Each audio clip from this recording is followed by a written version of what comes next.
A dealer just walked away from the casino floor for the last time.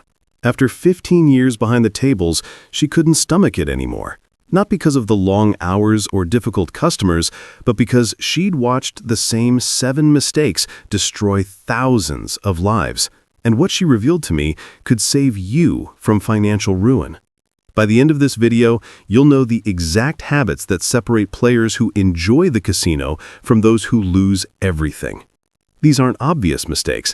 They're patterns that casino employees recognize instantly, patterns that predict who's going home broke and who's staying in control. The scary part is, most people don't even realize they're doing them. Here's what I want to know right off the bat.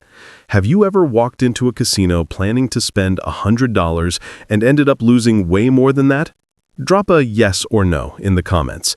No judgment here. I want to see how common this really is.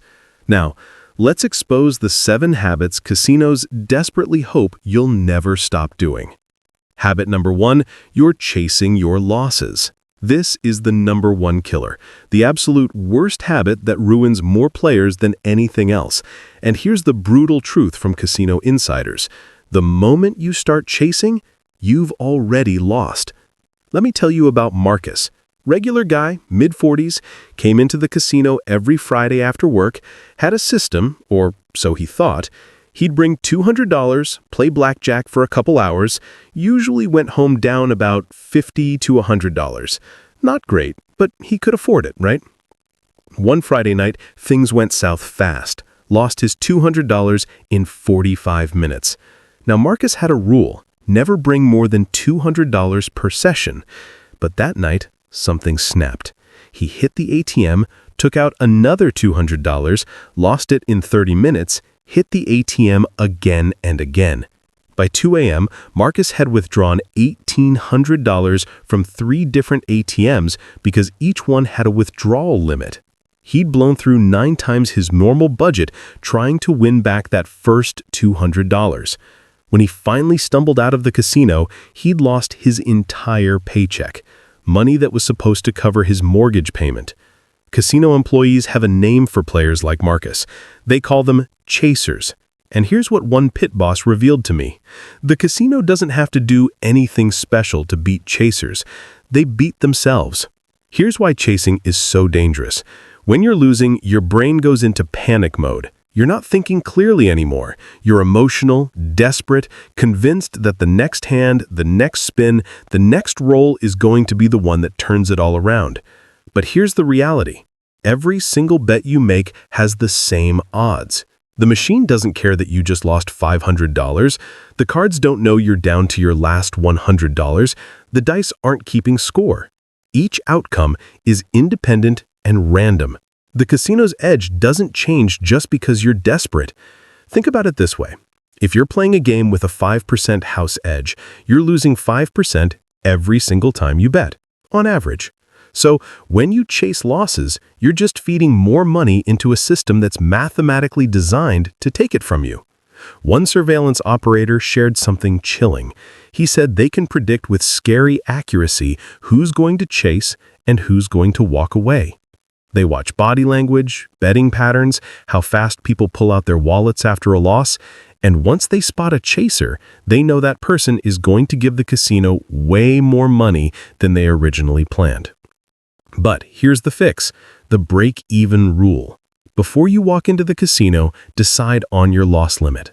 Let's say it's $200. The second you lose that $200, you don't try to win it back, you accept it's gone. You walk away, get some air, grab food, leave the building. The money is already spent. No amount of desperation will change the math. One seasoned gambler I know uses what he calls the envelope method. He brings his gambling budget in cash in an envelope.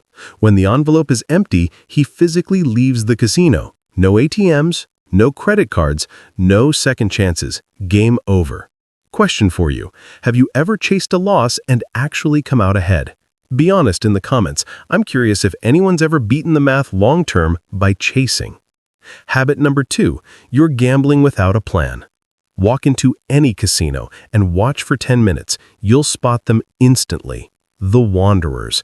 People drifting from machine to machine, table to table, with no strategy, no budget, no stopping point, just vibes and hope. Casino employees call these players fish, and for good reason. They're easy pickings. Here's what Dana discovered the hard way. She drove to Atlantic City with 3 friends for a birthday weekend. No plan, just excitement. She brought $500, figured that was plenty for the whole weekend. First hour in the casino, she sat at a $15 minimum blackjack table. Didn't know basic strategy, just played by gut feel. Lost $200 in 40 minutes, moved to slots, lost another $150 in 20 minutes, tried roulette, lost $100 more. By midnight on Friday, her entire $500 was gone, and she still had 2 full days left in Atlantic City.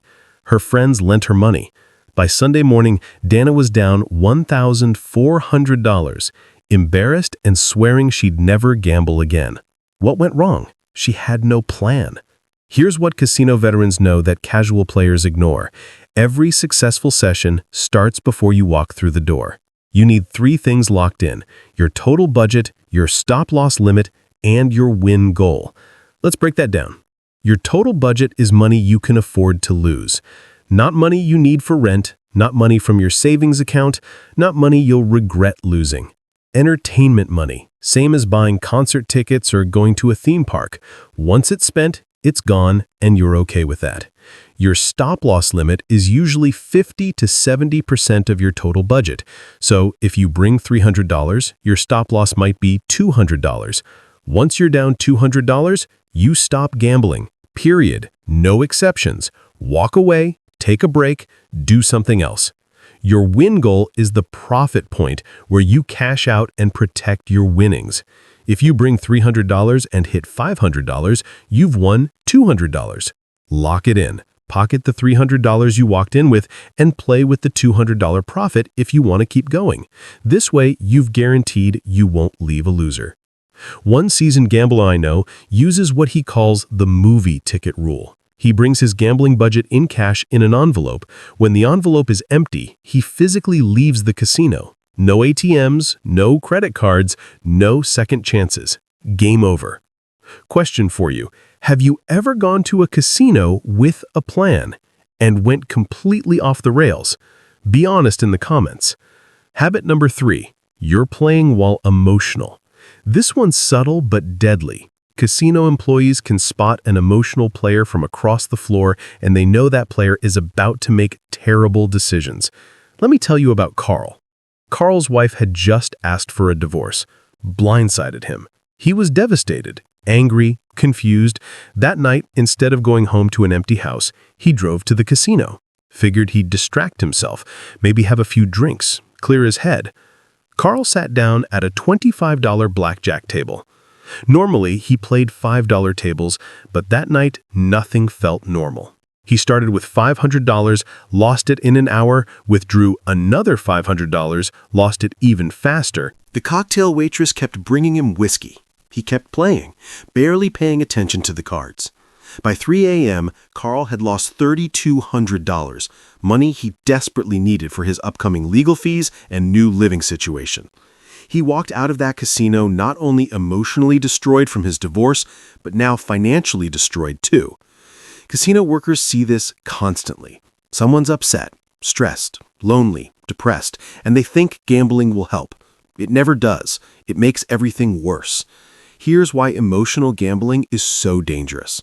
When you're in a bad emotional state, your decision-making ability tanks. You're not calculating odds or following basic strategy. You're numbing pain. You're seeking distraction. You're trying to feel something other than what you're feeling. But the casino doesn't care about your emotions. The math doesn't change. And when you're not thinking clearly, you make mistakes. You bet more than you should. You chase losses. You ignore your limits. You take unnecessary risks. One pit boss explained it this way. When someone's gambling angry or sad, they're not really gambling. They're self-medicating, and the casino becomes the drug. That's when people develop real problems. The fix is simple, but hard to follow. Never gamble when you're emotional. Never gamble when you're upset, stressed, angry, grieving, or going through something difficult. It's not the time. It won't help. It will only create new problems on top of the ones you already have. And never, ever gamble drunk. Your judgment is already impaired. The casino's pumping you full of free alcohol, specifically to lower your inhibitions. They want you drunk. Drunk people bet bigger, play longer, and make dumber decisions. That's why the drinks are free. Here's a rule one recovering gambling addict shared with me. He calls it the 48-hour rule. If something significantly bad or stressful happens in your life, you don't gamble for 48 hours minimum. Give yourself time to process, calm down, and get back to baseline before you even think about placing a bet. Another smart strategy is the companion system.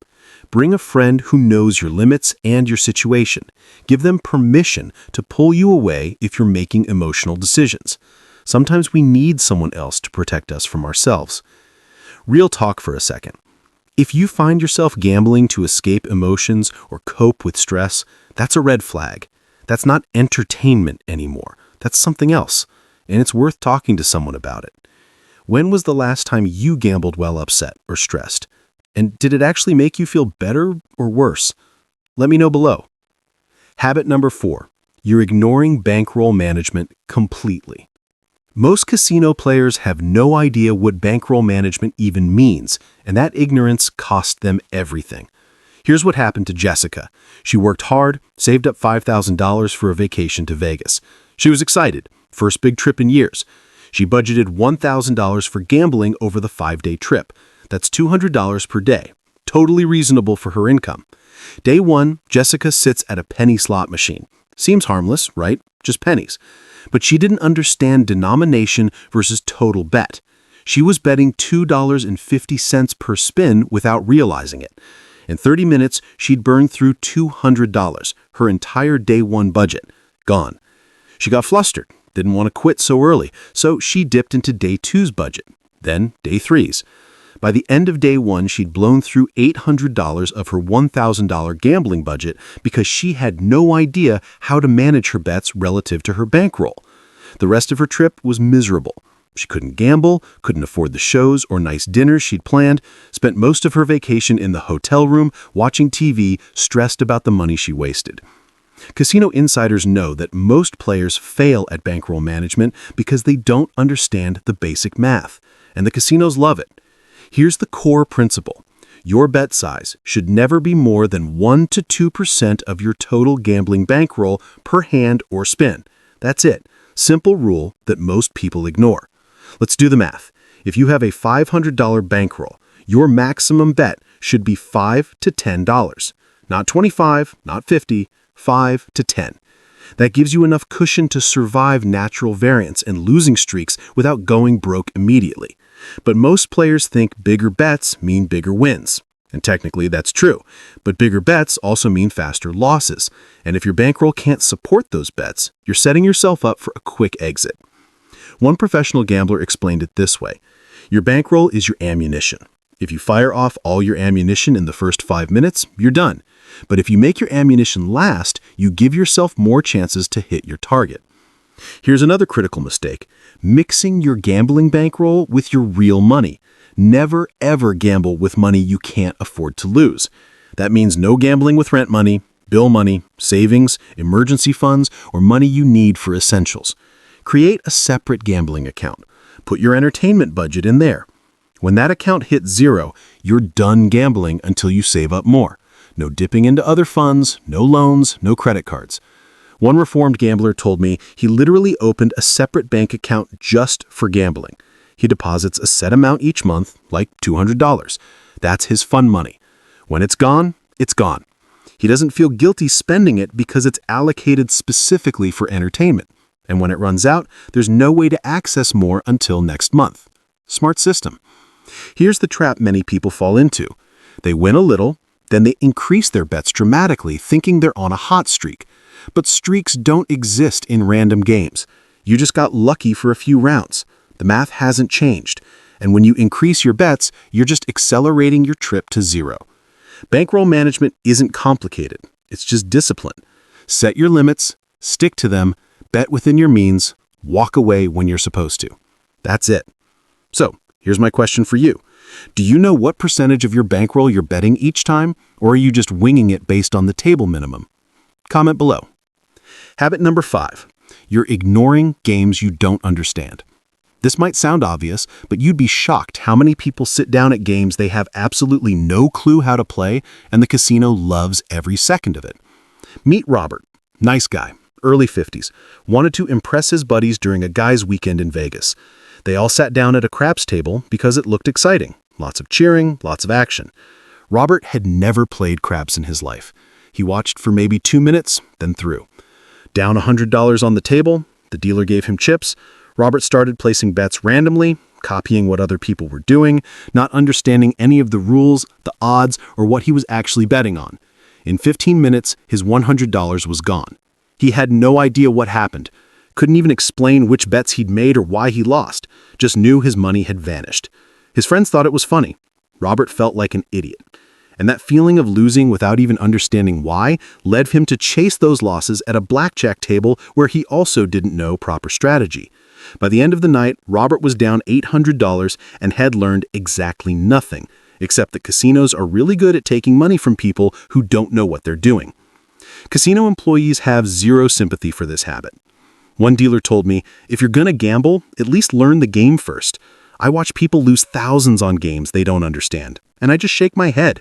It's like showing up to a chess tournament without knowing how the pieces move.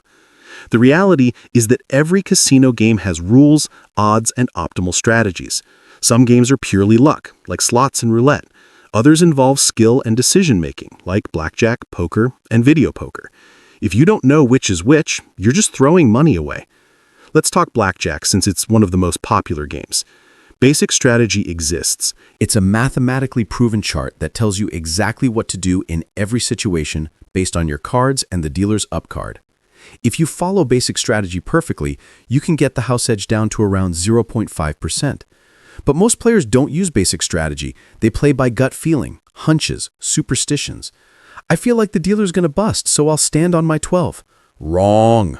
That's not how math works, and every wrong decision increases the house edge against you. One casino manager revealed something interesting. He said players who learn proper strategy and play smart games actually get comped more because the casino respects them. They know these players will be around longer, will bring friends, will come back regularly. But players who play poorly, they burn out fast and never return. Here's what you should do. Before you play any game, learn it. Watch YouTube videos, read strategy guides, practice with free online versions. Understand the rules, the odds, and the best way to play. For slots, understand return-to-player percentages, volatility, and how bonus features work. For blackjack, learn basic strategy cold. For poker, understand hand rankings and position. For craps, know which bets have the lowest house edge and which ones are sucker bets. And here's a secret. Some casino games are just terrible for players. Keno has a house edge around 25 to 40%. The Big Six wheel is around 11 to 24%. Slot machines vary wildly but average 8 to 12%. Meanwhile, blackjack with proper strategy is 0.5%. Baccarat is around 1%. And some video poker games can be under 0.5% with perfect play. If you're going to gamble, at least gamble on games where you're not getting destroyed by the math. One smart player I know refuses to play any game unless he studied it for at least 2 hours first. He watches tutorial videos, reads strategy articles, and practices free versions online. Only then does he risk real money. And guess what? He loses way less than his friends who just wing it. Which casino game do you play most often? And do you actually know the proper strategy, or are you playing by feel? Let me know in the comments.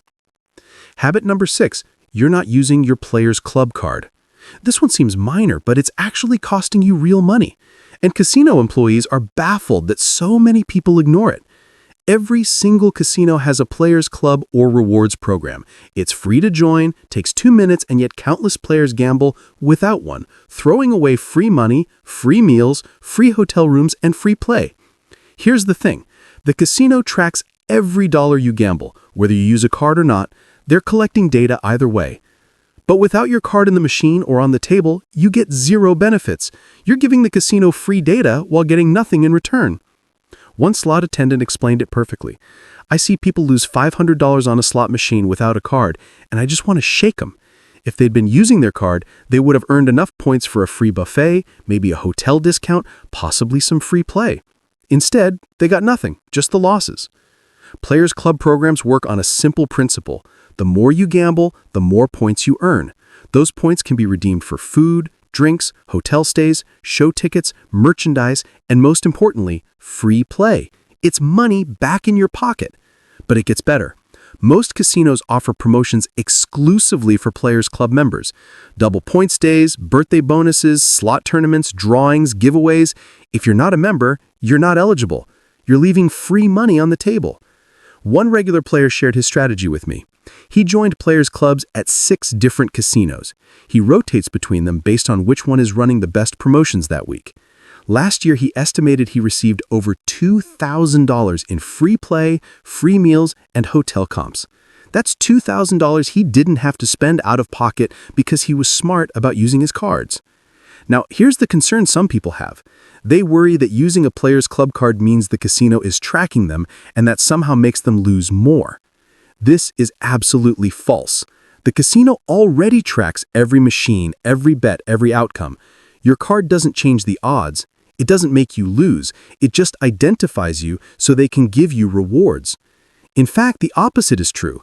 Casinos actually prefer giving comps to identified players because it builds loyalty.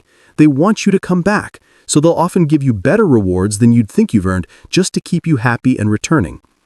Another benefit of Players Club cards is tier status. The more you play, the higher your tier level. Higher tiers mean better perks, faster point accumulation, exclusive offers, and VIP treatment. It's free to achieve and cost you nothing extra except using your card. One final point. Some casinos offer loss rebates for Players Club members. If you lose a certain amount during a promotional period, they'll give you a percentage back as free play. I've seen offers ranging from 10% to 25% back on losses. That's incredible value, and it only works if you're using your card. The bottom line is simple. If you're going to gamble anyway, you might as well get rewarded for it. There's zero downside to using a Players Club card. Zero. Do you use your Players Club card every single time, or do you forget? Comment below. I'm curious how many people are actually maximizing their value. Habit number 7, you stay too long. This is the silent killer, the habit that slowly drains your bankroll without you even noticing. Casino employees have a saying, the longer you stay, the more you pay. And it's mathematically true. Let me tell you about Patricia. She was a recreational player, visited the casino once or twice a month. She'd bring $300, play penny slots for entertainment, usually lost about $100 to $150 over a few hours, then went home. Affordable. Controlled. Fine. One Saturday, Patricia hit a decent bonus on her favorite slot machine, won $400. She was thrilled. Her plan was to cash out, grab dinner, maybe come back later. But she was having fun. The machine was hot. She decided to play a little longer. 3 hours later, that $400 was gone. Then her original $300 was gone. She withdrew another $200, lost that too. By the time she finally left, 7 hours after her initial win, Patricia had lost $500. She'd started the day winning $400 and ended the day losing $500. A $900 swing, just because she stayed too long. Here's what casino insiders know about time. The longer you play any negative expectation game, the closer your results get to the mathematical expectation. In other words, the house edge eventually catches up to everyone. It's not a matter of if, it's a matter of when. Think about it. If you're playing a game with a 5% house edge and you bet $100 per spin for 100 spins, you've put $10,000 in action. The casino expects to keep $500 of that. Short term, you might get lucky and win, but over time, over hundreds or thousands of spins, you're going to trend toward that 5% loss rate. The casino knows this. That's why they designed the space to make you lose track of time. No clocks on the walls, no windows, comfortable seating, free drinks. Everything is engineered to keep you in your seat as long as possible, because time is their weapon. One surveillance operator told me something disturbing. He said they can predict, based on time played, when certain players will go broke. They watch someone hitting the ATM repeatedly, see the panic setting in, and they know that player is going to stay until there's nothing left. It's predictable. It's a pattern. The fix is to set time limits just as strict as your money limits. Decide before you start playing how long you're going to stay. 2 hours, 3 hours, set an alarm on your phone. When that alarm goes off, you stop. Win or lose, you walk away. But here's the hard part. Winning makes you want to stay. Losing makes you want to chase. Either way, your brain is screaming at you to keep playing. You have to override that voice with discipline. One professional gambler uses what he calls the bathroom break reset. Every 45 minutes, no matter what, he gets up, goes to the bathroom, splashes water on his face, checks his bankroll status, and reassesses whether he should keep playing. That physical break interrupts the trance-like state the casinos want you in. Another strategy is the winning session early exit. If you hit a significant win early in your session, like doubling your bankroll in the first hour, leave immediately. Don't give the casino time to win it back. Lock in that profit and celebrate it. Come back another day with a fresh bankroll. I know a couple who gambles together and they hold each other accountable. When one of them says it's time to leave, they leave. No arguments, just 5 more minutes. They trust each other to make the call when emotions are running high. The brutal truth is this. The casino has unlimited money and unlimited time. You don't. The longer you play, the more certain it is that you'll lose. The house edge is relentless, mechanical, unstoppable. Your only advantage is the ability to walk away. How long do you usually stay at the casino? And have you ever stayed way longer than you planned because you were winning or losing? Tell me in the comments. Bringing it all together. So there you have it, the 7 gambling habits that casino employees warn against because they've seen thousands of lives ruined by these exact patterns. To recap, don't chase losses. That's the fastest way to financial disaster. Have a plan before you gamble every time. Never gamble while emotional or intoxicated. Your judgment is compromised and you'll make terrible decisions. Manage your bankroll properly. Bet within your means and protect your money. Learn the games before you play them. Don't gamble on games you don't understand. Use your Players Club card every single time. Free money is free money. And finally, set time limits and stick to them. The longer you stay, the more certain your losses become. If you can avoid these 7 habits, you're already ahead of 90% of casino players. You won't necessarily win, the house edge still exists, but you'll lose way less, have way more fun, and you'll never wake up in financial ruins wondering what happened. Casino employees don't want to see people destroy their lives. They've shared these warnings because they care. Listen to them. Which of these 7 habits have you been guilty of? And which one are you going to fix first? Let me know in the comments. If this video helped you understand gambling habits better, smash that like button. If you want more casino strategy and insider secrets, subscribe and hit the notification bell. Share this video with anyone you know who gambles. The more people who understand these habits, the fewer lives get ruined. Remember, gamble responsibly, set your limits, and never bet more than you can afford to lose. Entertainment first always. Now go out there and play smarter.